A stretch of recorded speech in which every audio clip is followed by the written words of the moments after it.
بسم اللہ الرحمن الرحیم۔ حضرت عائشہ صدیقہ رضی اللہ تعالیٰ عنہا سے مروی ہے کہ رسول اللہ صلی اللہ علیہ وسلم نے ارشاد فرمایا، من اخذ السبع الاول من القرآن فهو خیر، جس نے قرآن کریم کی پہلی 7 صورتوں کو اخذ کر لیا تو وہ انسان ہی خیر ہے۔ یہ مستدرک حاکم میں حدیث ہے۔ اور دوسری حدیث جس میں رسول اللہ صلی اللہ علیہ وسلم نے ارشاد فرمایا، من اخذ السبع الاول من القرآن فهو حبر، جس نے قرآن کریم کی پہلی 7 صورتوں کو اخذ کر لیا تو وہ ماہر عالم ہے۔ یہ مسند احمد بن حنبل میں ہے، اور یقیناً سورۃ الاعراف قرآن کریم کی پہلی 7 صورتوں میں ہے، تو اس صورت کو پڑھنا، یاد کرنا اس کی بڑی فضیلت ہے۔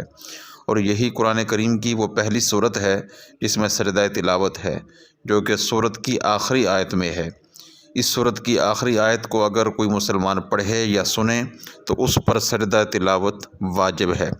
سجدہ تلاوت کرنے کا طریقہ یہ ہے کہ انسان تکبیر کہہ کر ایک سجدہ کرے، اس میں 3 مرتبہ سبحان ربی الاعلیٰ پڑھے، اور پھر تکبیر کہہ کر سجدے سے سر اٹھائے۔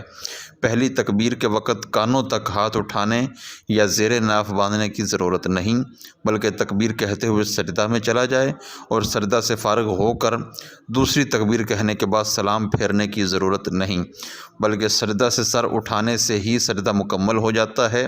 جو شخص بیٹھ کر آیت سجدہ تلاوت کرے اس کے لیے مستحب یہ ہے کہ وہ کھڑا ہو کر پھر سجدے کی طرف آئے، کھڑا ہو جائے اور پھر سجدے کی طرف آئے۔